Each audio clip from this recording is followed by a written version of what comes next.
కాలేజ్లో టైంపాస్ చేసావు, ఇప్పుడు లైఫ్ కూడా అలా నేను నడుస్తుందా?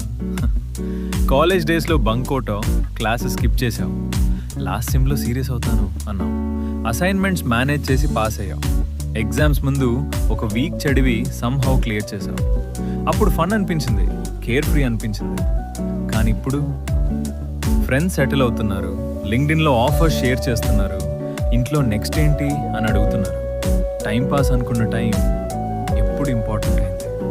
కాలేజ్లో చేసిన మిస్టేక్స్ అప్పుడు చిన్నవి అనిపించాయి, కానీ ఆ రిజల్ట్స్ ఇప్పుడు కనిపిస్తున్నాయి. లైఫ్ని లైట్గా తీసుకుంటే అది సీరియస్గా రెస్పాన్స్ ఇస్తుంది. పాస్ట్ గురించి ఓవర్ థింక్ చేయకు, కానీ ఫ్యూచర్ని నెగ్లెక్ట్ చేయకు. ఇంకా లేట్ కాలేదు, ఇంకా ఛాన్స్ ఉంది. ఇప్పటి నుండి ఫోకస్ స్టార్ట్ చేస్తావా లేదా ఇంకా పోస్ట్ పోన్ చేస్తావా? సేమ్ సిచ్యువేషనా అయితే నౌ అని కమెంట్ చేయి. ఫాలో ఎడిగ్రాడ్ కమ్యూనిటీ ఫర్ మోర్ ఇన్ఫో.